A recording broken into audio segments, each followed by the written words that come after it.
साथियों, आप लोगों का अपने चैनल सौर करियर पॉइंट में बच्चों बहुत बहुत स्वागत है। अब हम लोग देख करके चलते हैं कि आगे का टॉपिक क्या होगा। समतल दर्पण तो हमने पढ़ लिया बच्चों, अवतल दर्पण और उत्तल दर्पण का विषय हम लोग पढ़ करके चल रहे हैं। चलिए, तो हम लोग बच्चों अवतल दर्पण और उत्तल दर्पण को पहले समझ के चलेंगे बेहतरीन तरीके से कि सर ये होते क्या हैं। तो बच्चों इस साइड में जो बना रहा हूँ, यहाँ से मैं बना लेता हूँ कि सर अवतल दर्पण क्या होता है। बच्चों ये हम लोग समझेंगे कि अवतल दर्पण, इसे बच्चों हम लोग यहाँ से बोल के चल सकते हैं कि सर ये जो हमारे पास में होगा इसे बोला जाएगा कॉनकेव मिरर। और इधर हम लोग बच्चों जो बना रहे हैं, यहाँ से हम बना लेते हैं कि सर इसे जो हम लोग पढ़ करके चलेंगे इसे बोला जाएगा सर उत्तल दर्पण। इसका मतलब ये सर क्या होगा, कॉन्वेक्स मिरर होते हैं। अब बच्चों अगर हम लोग यहाँ से देखेंगे कि सर कॉन्वेक्स मिरर क्या होता है, कॉनकेव मिरर, देखो अवतल, इसको अगर दो भागों में बांटेंगे तो एक हमारा मिला है अव, प्लस का मतलब मिला है तल।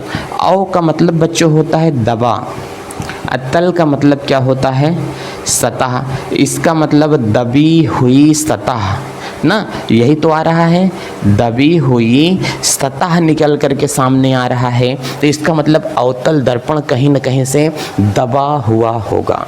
और ये हमारे पास में निकल के आ रहा है, उत का मतलब होता है उथल, तल का मतलब होता है सतह, इसका मतलब उभरी सतह। बच्चों ध्यान से देख करके चलना, इसका मतलब ही हो रहा है उभरी सतह निकल करके सामने आ रहा है। मेरे पास में एक अवतल दर्पण रखा हुआ है, मैं इसको आपको दिखाना चाहूँगा कि सर ये अवतल दर्पण ही है।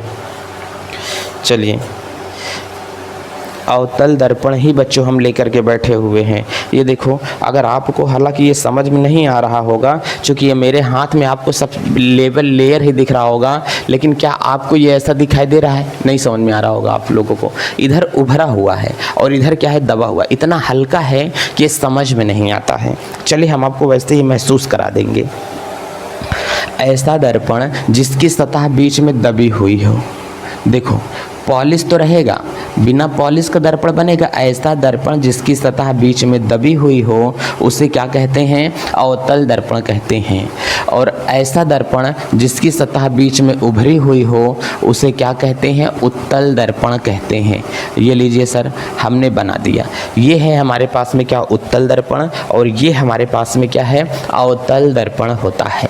इसका मतलब कभी भी अगर आप लोगों को सामने आ जाए इस तरीके का दर्पण बना हो, ऐसा दर्पण जिसके दबे हुए तल पर पॉलिश किया जाता है उसे क्या कहते हैं, उत्तल दर्पण कहा जाता है। ऐसा दर्पण जिसके उभरे हुए भाग पर पॉलिश किया जाता है उसे क्या कहते हैं, अवतल दर्पण कहते हैं। सर ये वाला दर्पण जो होगा अवतल दर्पण होगा, ये वाला जो दर्पण होगा उत्तल दर्पण होते हैं।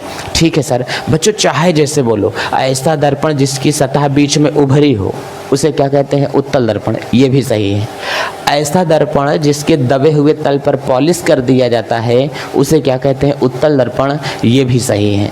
ठीक है, इसे वैसे इसे भी बोल सकते हैं, ऐसा दर्पण जिसके उभरे हुए सतह पर पॉलिश कर दिया जाए उसे कहते हैं अवतल दर्पण, या ऐसा दर्पण जिसकी सतह बीच में दबी हुई हो उसे कहते हैं अवतल दर्पण। देखो इसकी सतह बीच में बच्चों दबी है और इसकी सतह बीच में देखो तो क्या है, उभरी हुई है ना। तो ये है उत्तल दर्पण, ये क्या है, अवतल दर्पण। अव का मतलब ही होता है दबा हुआ, उत का मतलब होता है उभरा हुआ। इतनी बात समझ में आ रही है ना। तो अब चलो, और ये तो हमारे पास में बच्चों इस पे क्या किया है, यहाँ से पॉलिश ही किया हुआ है। और देखो मैंने बताया था ना कि जो अवतल होता है, अव का मतलब क्या होगा, दबा हुआ सतह होता है। दबी हुई सतह वाला जो दर्पण होगा उसे बोलते हैं अवतल दर्पण। अच्छा, जो ये चिकनी सतह, देखो ये तो पॉलिश वाली सतह है ना, ये कैसी सतह है, पॉलिश वाली सतह है। इतना समझ में आ रहा है। और ये जो सतह है इसे चिकनी सतह बोलते हैं। क्या बोलते हैं, इसे बोला जाएगा बच्चों चिकनी सतह। ये जो है पॉलिश वाली सतह है और इसकी ये जो सतह होगी बच्चों इसे क्या बोलते हैं, चिकनी सतह बोला जाता है। अच्छा, जब बाहर से प्रकाश मारूंगा इसी पर तो पड़ेगा, अब पड़ करके नीचे यहाँ से चला आएगा तो परावर्तित हो गया। इसका मतलब इसे बोलते हैं परावर्तक सतह भी बोला जाता है।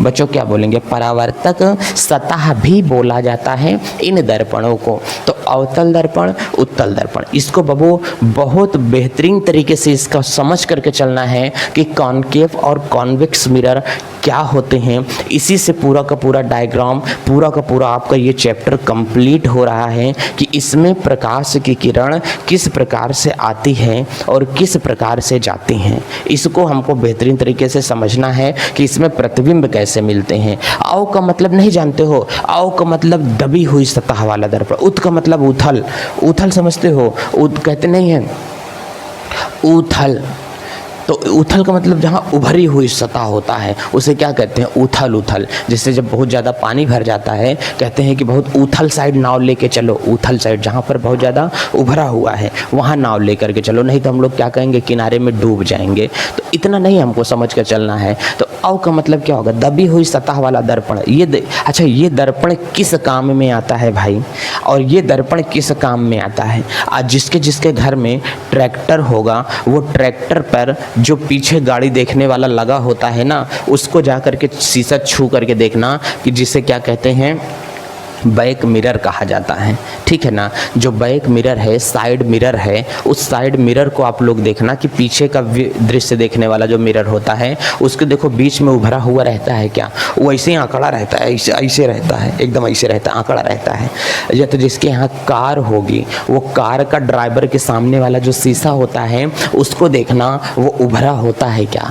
अगर इतना होगा तो कमेंट बॉक्स में पिन करके चले आना कि सर हमने देख लिया है, अब आप आगे का टॉपिक पढ़ा दीजिए, बहुत बेहतरीन तरीके से समझ में आ जाएगा। ठीक है? जब तक वो चीज़ें नहीं देख के आएंगे समझ में कैसे आएगा? हालांकि मजाक मस्ती है ये कॉनकेव और कॉन्वेक्स मिरर समझ के चलना कि अगर ऐसा दबी हुई सतह मिल जाए तो अवतल दर्पण, उभरी हुई सतह मिल जाए तो उत्तल दर्पण। ऐसा दर्पण जिसकी सतह दबी हो उसे कहते हैं अवतल दर्पण, ऐसा दर्पण जिसकी सतह उभरी हो उसे कहते हैं उत्तल दर्पण। इतनी ही परिभाषा है, कोई माई का लाल परिभाषा गलत नहीं कर सकता है। समझ में आ रहा है? बोर्ड एग्जाम में लिख करके चले आना। ज़्यादा जो नोट्स में अगर हौच पौच किया गया हो तो स्टोर करियर पॉइंट को फॉलो करें। आपके सपनों को साकार करने के लिए हम खड़े हुए हैं। ठीक है बच्चों, इसी के साथ चलते हैं। जय भारत।